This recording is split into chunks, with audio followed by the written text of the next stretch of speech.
Wake any Jewish child in the middle of the night and ask them, why do we eat the matzah on Pesach, on Passover? And they'll tell you, the Jews left in a hurry. We were freed from Egypt, we were liberated and emancipated, we didn't have time for the dough to rise. So therefore we commemorate this experience, this historical event, every year by eating the matzah. There's only one problem. If you look in the Torah, if you look in our Chumash, you'll see that before they ever left Egypt, God already instructed Moshe, when you will leave, you will commemorate this experience each and every year, and the way you will commemorate it is by eating matzah.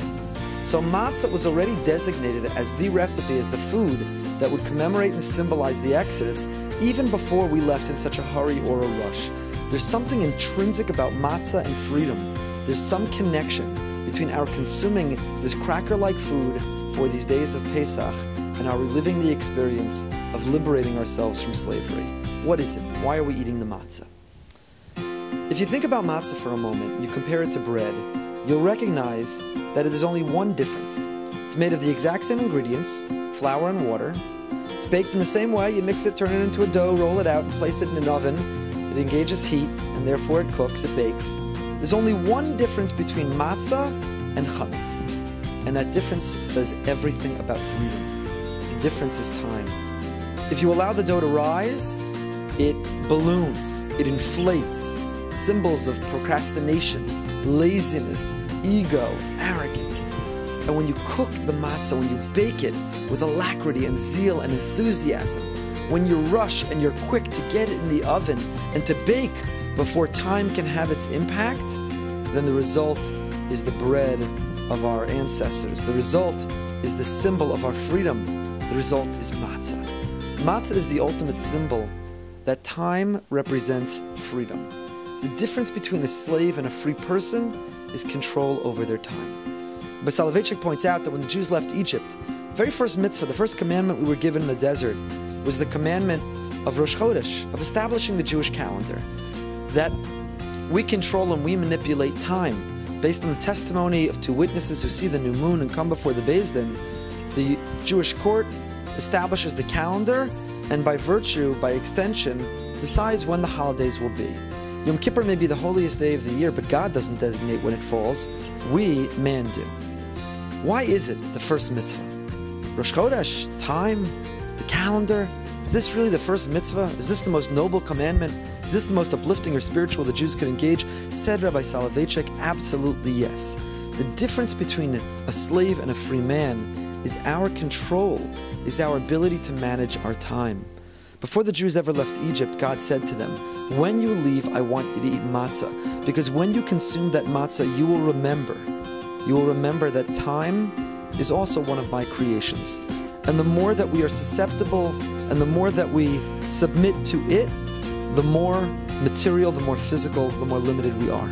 And the more we transcend time, the more we elevate ourselves above time, the more we don't allow time to slow us down or to weigh us back or to make us be lazy or procrastinate or driven by our ego, the more spiritual and more God we are. Matzah is the bread of freedom. Matzah is the symbol of our liberty. It is what distinguishes us as free people. It symbolizes our ability to control our time. You have to understand that time also is a creation of man. Torah begins, Bereshis bara Elokim es hashamayim v'sa'aretz. In the beginning, God created. In the Vilna Gaon, the Gra says, Bereshis bara Elokim. The very first creation was not the heavens and earth. The very first creation was Bereshis, Rashis. The beginning, God created. God operates and lives outside of time. He's infinite. He's omnipotent. He's not bound by time. We don't know what that means because we've never experienced it. But God is not limited by time. We are. God created a world that had physical space and a world that was limited by the constraints of time. Bereshis bara Elokim. The more time impacts us, the more that we become enslaved to time, the more we are physical beings.